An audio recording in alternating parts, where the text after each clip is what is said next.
माता दी। जय महाकाल। मैं राजगुरु जी महाविद्या आश्रम में एक बार फिर आप सभी का स्वागत करता हूं। आज हम बात करेंगे 10 महाविद्या की 7वीं महाविद्या माँ धूमावती के बारे में।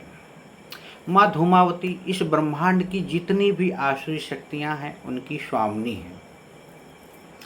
माँ धूमावती का अपना कोई भी मालिक नहीं है, स्वतंत्र हैं, नियंत्रिका हैं, ये पूरे ब्रह्मांड को नियंत्रित करती हैं।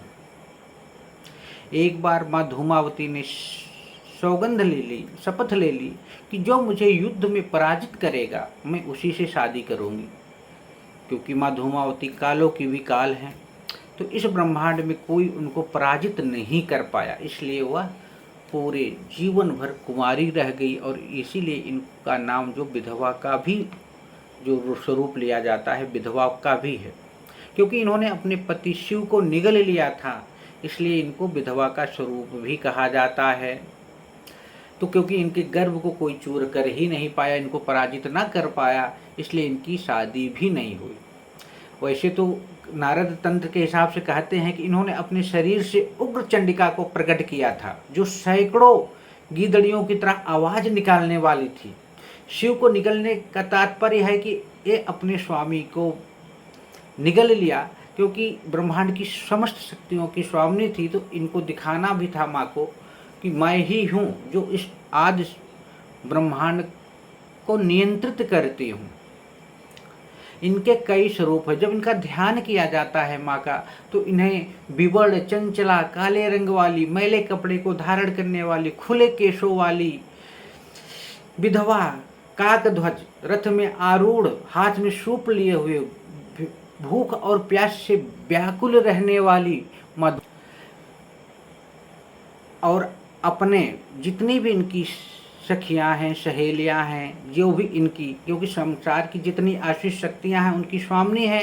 तो इनकी जो शक्तियां हैं, इनकी जो सहेलियां हैं, वो क्या करती हैं, मछली का या मीट का या जो भी चीज़ें होती हैं, आप जानते हैं 5 प्रकार की चीज़ें होती, उसको यूज करती हैं। इनकी आंखें निर्मल वाली बताई गई। स्वतंत्र तंत्र के अनुसार सती जब दक्ष में के यज्ञ में शामिल हुई थी अपने पति शिव के विरुद्ध जाकर, तो जब वो यज्ञ में विलीन हो गई थी, जो धुआं निकला था उसको भी धूमावती का विग्रह का स्वरूप माना गया है। धूमावती की जो साधना है, आराधना है, वह विपत्ति नाश के लिए किया जाता है, रोग निवारण के लिए किया जाता है, युद्ध जय के लिए किया जाता है, उच्चाटन मारण आदि के लिए किया जाता है। शाक्त प्रमोद में कहा गया है कि इनके उपासक पर दुष्टाभिचार का प्रभाव कभी पड़ता ही नहीं है।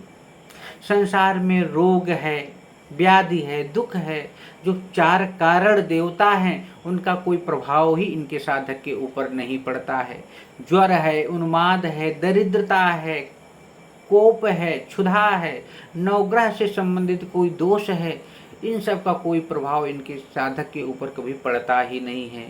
शतपथ ब्राह्मण के अनुसार धूमावती और निर्तृप्त एक ही हैं। ये काल और महाकाल का दोनों एक का ही इनका स्वरूप है। यह लक्ष्मी की ज्येष्ठा बहन भी हैं। अतः ज्येष्ठा नक्षत्र में उत्पन्न होने के कारण इनके जीवन में जो इनके नक्षत्र में उत्पन्न होता है वह दुख भी भोगता है। अगर सही ढंग से इनकी साधना संपन्न कर ली जाए तो साधक के जीवन में कभी भी किसी प्रकार की कोई परेशानी, चाहे तंत्र से है या मंत्र से है, दैविक है, भौतिक, किसी प्रकार की प्रॉब्लम कभी क्रिएट नहीं होती। चाहे आध्यात्मिक सुख अगर आप चाहते हैं या भौतिक सुख चाहते हैं, तो इनसे उत्तम, इससे अद्भुत साधना इस ब्रह्मांड में कोई भी नहीं है। तंत्र ग्रंथों के अनुसार धूमावती उग्र तारा ही है। तारा का जो एक स्वरूप है उग्र तारा, वो उनका ही स्वरूप है, जो धूम्र होने से धूमावती कही गई है। दुर्गा सप्तशती में ब्राह्मी, तामसीना जो देवी का नाम की चर्चा की गई है, ये यही है। ये प्रसन्न होकर रोग, शोक, सभी प्रकार के कष्टों को नष्ट कर देती हैं। ये कुपित हो जाने पर इस ब्रह्मांड में कोई ऐसा कार्य नहीं है जिसको ये संपन्न ना कर सके। ऋग्वेदोक्त रथ सूक्त में इन्होंने को सुतरा कहा गया है।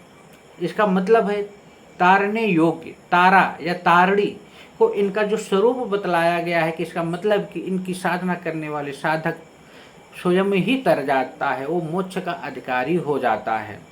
इनके साधक को आगम निगम का कभी अभाव ही नहीं होता है। अनाज है, संकट है, कभी आता ही नहीं है। माँ सुख को प्रदान करने वाली भूत का भी कहा गया है। धूमावती का जो साधक होता है उसके जीवन में किसी प्रकार का कभी कष्ट आता ही नहीं। इसलिए बहुत से लोग डरवाते हैं कि माँ धूमावती की साधना नहीं करना चाहिए, लेकिन यह गलत है। धूमावती की साधना जीवन का सौभाग्य होता है कि ये कभी भी अपने साधकों पे कोई कष्ट आने ही नहीं देती हैं। जो डर और भ्रम की स्थिति पैदा की गई ऐसा कुछ होता ही नहीं है। इसलिए आप लोग कभी भी साधना करो, साधनामय होके करो, कोई दिक्कत नहीं, कोई परेशानी नहीं होती। कोई दिक्कत होती, परेशानी होती तो आप हमसे भी संपर्क कर सकते हैं, हमारे महाविद्या आश्रम से भी संपर्क कर सकते हैं, अपने आसपास किसी योग विद्वान से भी संपर्क करके उसके मार्गदर्शन में साधना को संपन्न कर सकते हैं, बिना डर बिना भय के। इसी तरह आप लोग हमारे महाविद्या आश्रम चैनल को लाइक करें, शेयर करें, सब्सक्राइब करें। जय माता दी, जय महाकाल।